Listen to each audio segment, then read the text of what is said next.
নিজেদেরকে মধ্যম পন্থা বললেও কিংবা মধ্যম পন্থায় রাজনীতির বিকাশ ঘটাবে এরকম একটা প্রত্যয় থাকলেও এসব ক্ষেত্রে তারা কিন্তু অবস্থানটা নিশ্চিত করতে পারেনি আসলে তারা কোথায় বিলং করে এবং অনেক বেশি উগ্র পন্থার দিকে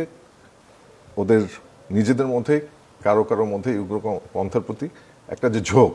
সেটা বরং অনেক ক্ষেত্রে বিভিন্ন সময়ে নানান উত্থান পতনের মধ্য দিয়ে তারা রাজনৈতিক দল গঠন করেছে, এনসিপি পদযাত্রা তারা করছে, দেশের বিভিন্ন পর্যায়ে সাধারণ মানুষের সাথে কথা বলছে এবং তাদের মূল বক্তব্য হচ্ছে তারা মধ্যপন্থী রাজনীতি করতে চায়। এই রাজনীতিটা আসলে কি, এটা কি তারা পরিষ্কার করতে পারছে এবং নারীর ব্যাপারে বা সমাজের সংখ্যাগরিষ্ঠ অংশ বাদে বাকিদের যে চিন্তা ভাবনা তাদেরকে আসলে তারা ধারণ করতে পারছে কিনা? ওরা ধারণ করতে পারছে কখনো কখনো যখন ঘটনাগুলো ঘটছে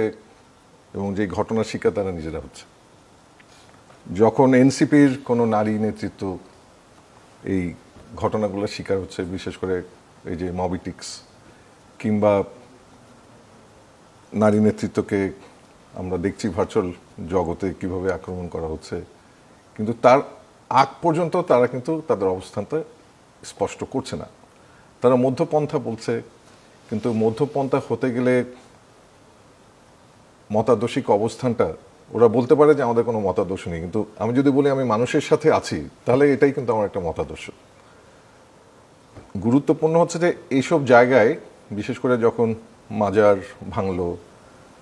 আমরা দেখেছি অনেক ক্ষেত্রে অনেক ধরনের মাইনরিটি কমিউনিটি, বিশেষ করে আমরা হিল ট্র্যাক্সের কমিউনিটিকে আক্রান্ত হতে দেখেছি। আমরা এর বাইরেও এই ধরনের ঘটনা অনেকগুলো দেখেছি পরপর, কিন্তু মুশকিলটা হচ্ছে যে আমরা এনসিপি নিজেদেরকে মধ্যম পন্থা বললেও কিংবা মধ্যম পন্থায় রাজনীতির বিকাশ ঘটাবে এরকম একটা প্রত্যয় থাকলেও এসব ক্ষেত্রে তারা কিন্তু অবস্থানটা নিশ্চিত করতে পারেনি আসলে তারা কোথায় বিলং করে এবং অনেক বেশি উগ্র পন্থার দিকে ওদের নিজেদের মধ্যে কারোর মধ্যে উগ্র পন্থার প্রতি একটা যে ঝোঁক সেটা বরং অনেক ক্ষেত্রে স্পষ্ট হয়েছে। এবং কখনো কখনো দেখা গেছে এমন কিছু মঞ্চে, যেসব মঞ্চ হচ্ছে নারী বিদ্বেষী বক্তৃতা দিয়েছে, যেসব মঞ্চ হচ্ছে যারা সংখ্যাগরিষ্ঠের ধর্মের অনুসারী না, অন্য ধর্মাবলম্বী, তাদের ব্যাপারে বিদ্বেষ ছড়িয়েছে, সেই সব মঞ্চে যখন যায় তখন আসলে মধ্যপন্থা বলতে কি বোঝায় সেটা আসলে অজানা থেকে যায় এবং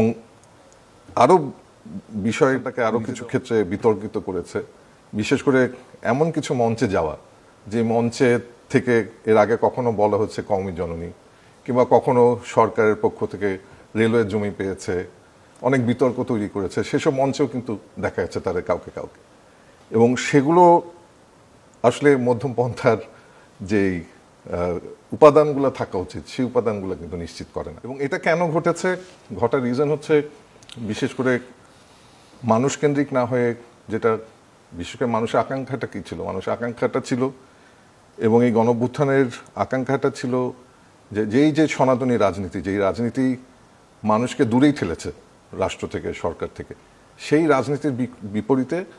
একটা বিকল্প রাজনৈতিক শক্তি তৈরি করা। কিন্তু দেখা যাচ্ছে যে তারা ওই বিকল্প শক্তি তৈরি করার ক্ষেত্রে যেই ধরনের শ্রম, যেই ধরনের মেধা কিংবা যে ধরনের কসরত করতে হয় সেইগুলোতে না গিয়ে খুব স্বল্প সময়ে ক্ষমতায় কীভাবে যাওয়া যায় কিংবা নির্বাচনটায় কী করব, এই হিসাব নিকাশের মধ্যে ঢুকে গেছে। যখন আমি মাথা গুনে এইসব হিসাব নিকাশ করি তখন আমার নৈতিক অবস্থানটা শক্তিশালী থাকে না এবং মধ্যমপন্থা বলতে কি বুঝাই সেটা যদি আমার মাথা গুনে নিশ্চিত করতে হয় তাহলে আমি দিনের শেষে আসলে ভোট পন্থা, নির্বাচনী পন্থা, এটাই আমার কাছে গুরুত্বপূর্ণ হয়ে যায়। যেটা এর আগেও যেসব সনাতনী দল ছিল তারা কিন্তু এই রাজনৈতিক সংস্কৃতিটাকেই বিকাশ ঘটিয়েছে এবং শক্তিশালী করেছে,